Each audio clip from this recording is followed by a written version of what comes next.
Hello नमस्कार everyone. मैं विजय sir एक बार फिर हाजिर हूँ एक नए वीडियो के साथ। आज हम इस वीडियो में देखने जा रहे हैं इंपैरेटिव सेंटेंसेस। इंपैरेटिव सेंटेंसेस को आप अक्सर आज्ञा सूचक वाक्यों के नाम से जानते हैं, लेकिन डियर स्टूडेंट्स ध्यान रखिए, इंपैरेटिव सेंटेंसेस का प्रयोग केवल आज्ञा देने के लिए नहीं किया जाता है, बल्कि इनका प्रयोग रिक्वेस्ट करने के लिए, सुझाव देने के लिए और अपील करने के लिए भी किया जाता है। जैसा कि मैंने यहाँ पर मेंशन किया है, इंपैरेटिव सेंटेंसेस आज्ञा सूचक वाक्य, लेकिन इनका प्रयोग आज्ञा, सलाह, प्रार्थना, प्रस्ताव, अपील के लिए भी किया जाता है। अब इंपैरेटिव सेंटेंसेस को सीखने से पहले कुछ इसके बेसिक्स के बारे में जान लेना जरूरी है। तो देखते हैं बेसिक्स के बारे में। सबसे पहले डियर स्टूडेंट इस बात को ध्यान रखिए कि इंपैरेटिव सेंटेंसेस में सब्जेक्ट का प्रयोग कभी भी नहीं किया जाता है। देखिए, इंपैरेटिव सेंटेंस सेकंड पर्सन के लिए बोले जाते हैं और सेकंड पर्सन होता है यू। तो ध्यान रखिए कि ये सिर्फ सेकंड पर्सन के लिए बोले जाते हैं। That is why we do not use subject in imperative sentences.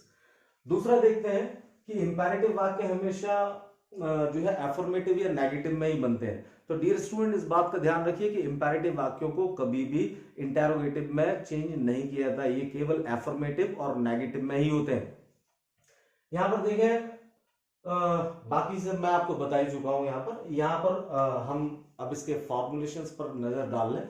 यहाँ पर देखिए, ऑर्डर यानी कि आज्ञा सूचक वाक्य में जब हम किसी को आज्ञा देते हैं तो हम इसको किस तरह से बनाते हैं।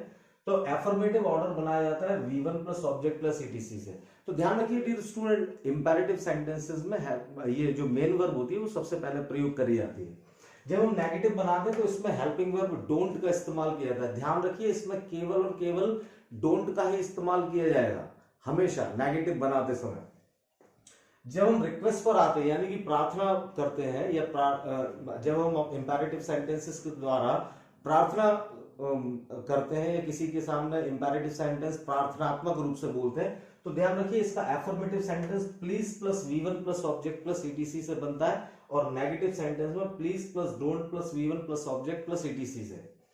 जब हम सजेशन देते हैं किसी को तो पॉजिटिव सजेशन हमेशा ऑलवेज के साथ बनता है, always plus V1 plus object plus ETC, और नेगेटिव सजेशन नेवर के साथ बनता है, never plus V1 plus object plus ETC। इसमें हम हेल्पिंग वर्ब का प्रयोग नहीं करते हैं, ध्यान रखिएगा नेगेटिव बनाते समय। उसके बाद हम आते हैं अपील पर। तो डियर स्टूडेंट इस बात को ध्यान रखिएगा कि अपील केवल और केवल एफर्मेटिव में ही बनाई जाती है और इसमें सबसे पहले हेल्पिंग वर्ब डू का इस्तेमाल किया जाता है, फिर V1 plus object plus ETC।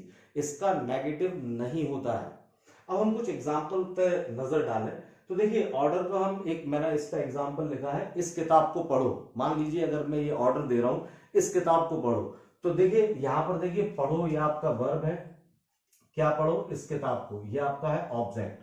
तो ये बनेगा रीड दिस बुक। अगर हम नेगेटिव ऑर्डर दें, इस किताब को मत पढ़ो, तो डोंट रीड दिस बुक। अगर हम रिक्वेस्ट करें, कृपया इस किताब को पढ़िए, प्लीज रीड दिस बुक, कृपया इस किताब को मत पढ़िए, please don't read this book. अगर हम जो है सजेशन पे जाए, पॉजिटिव सजेशन, तो हमेशा इस किताब को पढ़िए, ऑलवेज रीड दिस बुक, इस किताब को कभी मत पढ़िए, नेवर रीड दिस बुक। और अगर हम अपील बनाने को जाए तो इस किताब को अवश्य ही पढ़िए, डू रीड दिस बुक। और ध्यान रखिए अपील का नेगेटिव नहीं होता है। कुछ और एग्जांपल देखें। जैसे देखिए, अगर मैं बोलूं वहां जाओ, गो देयर, वहां मत जाओ, डोंट गो देयर, कृपया वहां जाइए, प्लीज गो देयर, कृपया वहां मत जाइए, प्लीज डोंट गो देयर, हमेशा वहां जाइए, ऑलवेज गो देयर, वहां कभी मत जाइए, नेवर गो देयर, और वहां अवश्य जाइए, तो डू गो देयर। मुझे देखो, लुक एट मी, मुझे मत देखो, डोंट लुक एट मी, कृपया मुझे देखिए, प्लीज लुक एट मी, कृपया मुझे मत देखिए, please don't look at me, हमेशा मुझे देखिए, ऑलवेज लुक एट मी, मुझे कभी मत देखिए, नेवर लुक एट मी, और मुझे अवश्य ही देखिए, मुझे जरूर देखिए, डू लुक एट मी। अगर मैं बोलूं मेरी वीडियो को पसंद करो, लाइक माई वीडियोस, मेरी वीडियोस को पसंद मत करो, डोंट लाइक माई वीडियोस, कृपया मेरी वीडियोस को पसंद कीजिए, प्लीज लाइक माई वीडियोस, कृपया मेरी वीडियोस को पसंद मत कीजिए, please don't like my videos, हमेशा मेरी वीडियोस को पसंद कीजिए, ऑलवेज लाइक माई वीडियोस, मेरी वीडियोस को पसंद कभी मत कीजिए, नेवर लाइक माई वीडियोस, और मेरी वीडियोस को पसंद अवश्य ही कीजिए। इस वाक्य पर ध्यान दीजिएगा, मेरी वीडियोस को अवश्य ही पसंद कीजिए, डू लाइक माई वीडियोस।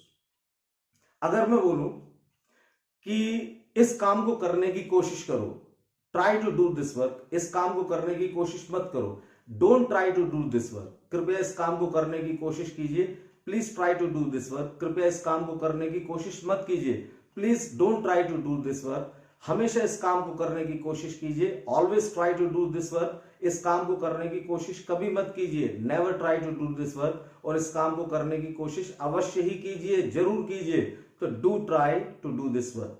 तो डियर स्टूडेंट, मुझे ऐसा लगता है कि ये पर्याप्त जानकारी है और इस जानकारी के आधार पर आप इंपैरेटिव वाक्यों को बनाना सीख गए होंगे। आशा करता हूं कि इसमें आपको कोई भी परेशानी या दिक्कत का सामना नहीं करना पड़ेगा। अगर आपको कोई परेशानी है, आपके मन में कोई डाउट हो, तो आप मुझे कमेंट के द्वारा पूछ सकते हैं। मैं नया वीडियो बनाकर आपके डाउट को क्लियर करने की कोशिश करूंगा। एक बार हम और देख लेते हैं बेसिक्स पर। इंपैरेटिव सेंटेंस हमेशा सेकंड पर्सन के लिए बोले जाते हैं। ये जो है इसलिए इसमें सब्जेक्ट का प्रयोग हम नहीं करते हैं। दूसरा, अगर हम देखें तो इंपैरेटिव सेंटेंस हमेशा एफर्मेटिव या नेगेटिव में ही बनाए जाते हैं। ध्यान रखिए, इंपैरेटिव सेंटेंस को जब हम नेगेटिव में चेंज करते हैं तो हेल्पिंग वर्ब डोंट का ही प्रयोग किया जाता है। तो बाकी ये सारी जानकारी जो मैंने आपको बताई है वो पर्याप्त जानकारी है। तो डियर स्टूडेंट, वीडियो देखते रहें, जानकारियां लेते रहें। अगर आपको वीडियो अच्छी लगती है तो उसे लाइक भी करें, अपने उन दोस्तों के साथ शेयर भी करें जिन्हें इस जानकारी की जरूरत है, और हो सके तो यूट्यूब चैनल को भी सब्सक्राइब करें ताकि मेरी बनाई हुई वीडियो आप लोगों तक बहुत जल्दी पहुंच सके। तब तक मैं आपकी लाइक्स का और शेयर का इंतजार करूंगा। आशा करता हूं कि ये वीडियोस आपको पसंद आएंगी। मिलते हैं कल किसी नेक्स्ट टॉपिक के साथ नई वीडियो में। तब तक के लिए गुड बाय।